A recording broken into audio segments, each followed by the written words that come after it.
윤석열 대통령의 이번 미국 국빈 방문 일정이 마무리되었습니다. 이번 방미에서 워싱턴 선언, 윤석열 대통령의 상하원 합동연설 등을 통해 북핵 위협에 대한 대응, 자유민주주의 가치동맹, 경제산업협력 확대 등 양국 관계의 새로운 이정표를 수립하는 계기를 마련하는 최대의 성과를 거두었습니다. 첫째로 워싱턴 선언은 한미 상호 방위 조약에 핵을 포함해서 업그레이드한 제2의 한미 상호 방위 조약입니다. 1953년 이래 한미 상호 방위 조약은 대한민국의 성장과 안보에 가장 중요한 안전장치 역할을 해왔습니다. 그러나 지난 수십 년간 대한민국은 북핵 미사일 위협의 증대로 안보 불안 상태에 놓여 있었고, 최근 지정학적 상황의 변화로 인해 안보 불안이 확대되는 상황이었습니다.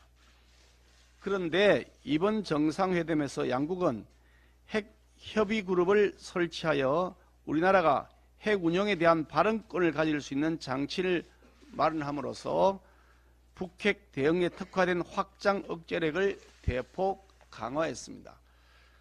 미국이 이러한 수준의 확장 억제 합의를 나토와 같은 다수 국가가 참여한 것이 아닌 개별 국가와 사이에서 문서로 맺는 것은 대한민국이 유일한 사례이며 한국형 확장 억제의 구체화로 실행력의 질적 강화가 이루어졌습니다. 아울러 바이든 대통령은 북한의 핵도발 시 응징으로 북한 정권의 종말이라고 하는 최고 강력한 표현을 하고 미국의 전략 핵 잠수함 등 전략 자산을 한반도에 보다 빈번하고 정례적으로 전개하기로 함으로써 행동하는 한미 동맹상을 구현하였습니다. 이는 향후 대한민국의 새로운 도약과 성장에 커다란 담보가 되어줄 것입니다. 둘째, 군사동맹에서 더 나아가 첨단 경제기술 동맹으로의 확장과 아울러 자유, 평화, 번영을 기초로 한 글로벌 가치 동맹을 완성하였습니다. 양국은 군사동맹을 넘어서 첨단 과학기술 분야 관련 공급망 협력과 우주, 사이버, 인공지능, 양자 분야까지 동맹의 범위를 확대했습니다. 셋째, 긴밀한 한미일 삼각 공조를 확인하였으며 여기에는 한일 관계 정상화를 위한 윤 대통령의 결단이 큰 역할을 하였다고 봅니다. 대통령의 방미 중에 일본이 한국을 화이트리스트에 복원키로 결정했고 조만간 기시다 일본 총리의 방한도 예고되고 있습니다. 한국과 미국의 동맹은 더욱 단단하게 완성되었고 소원에 있던 일본까지 가담하면 자유와 민주주의 가치를 바탕으로 하는 한미일 세 나라의 보다 긴밀한 공조 체계를 기대할 수 있게 될 것입니다. 따라서 일본의 보다 전향적인 자세 변화가 요구됩니다. 넷째, 대한민국의 위상을 한층 높이는 계기가 되었습니다. 미국 대통령은 임기 중에 외국 정상을 자주 국빈으로 초청하지 않는 것이 전례라고 하는데 이번 윤석열 대통령의 방미는 바이든 행정부 출범 이후 프랑스 마크롱 대통령에 이어 두 번째 국빈 방문에 해당합니다. 양 정상이 28년 만에 한국전 참전 기념비를 함께 참배하고 윤 대통령은 현직 대통령으로 10년 만에 한 미국 상하원 합동의회 연설에서 무려 23번의 기립박수를 포함해서 58번 58회의 박수를 받기도 했습니다. 현직 대통령으로선 처음으로 하버드대 특강도 했습니다. 이처럼 대통령의 이번 방미는 우리나라의 국제적 위상을 한층 높이는 계기가 되었습니다.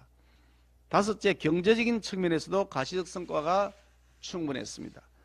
날로 중요성이 강조되고 있는 공급망 문제에 있어서 안정적이고 전략적인 파트너십을 강화하고 우주, 양자, 첨단 기술 분야 등 미래로 나아가는 협력 방안을 모색했습니다. 방미기간 50건에 해당하는 양해각서가 체결되었고 무려 59억 달러 규모의 투자 유치 성과도 있었습니다. 경제적인 성과는 국민들이 직접 체감할 수 있는 것이라는 점에서 후속 조치가 잘 이루어지도록 하는데 우리 정부와 국회가 더 많은 노력을 기울여야 하겠습니다. 과거 혼밥, 수행은 폭행만 남았던 지난 문재인 대통령의 국빈 방문과는 차원이 다른 윤석열 대통령의 국빈 방문이었음에도 불구하고 민주당은 무조건적인 흠집내기, 트집잡기에만 여념이 없는 모습입니다. 자신들의 집권 시절 굴종 외교는 까맣게 잊고 제살 깎아먹기인 줄 알면서도 오로지 비난에만 혈안이 된 민주당은 갈수록 그 은행이 금도를 넘고 있어 참으로 한심합니다.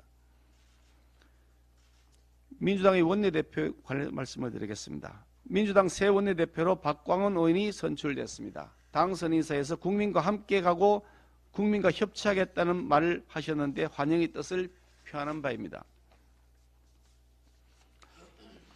이재명 당대표의 권력형 부정부패 의혹과 2021년 전당대회 돈봉투 살포 의혹, 위장 탈당했던 민영배 의원을 뒷문으로 복당시키는 꼼수 등 민주당의 상습적 탈선을 하루빨리 시정하는 역할을 해야 할 것으로 봅니다.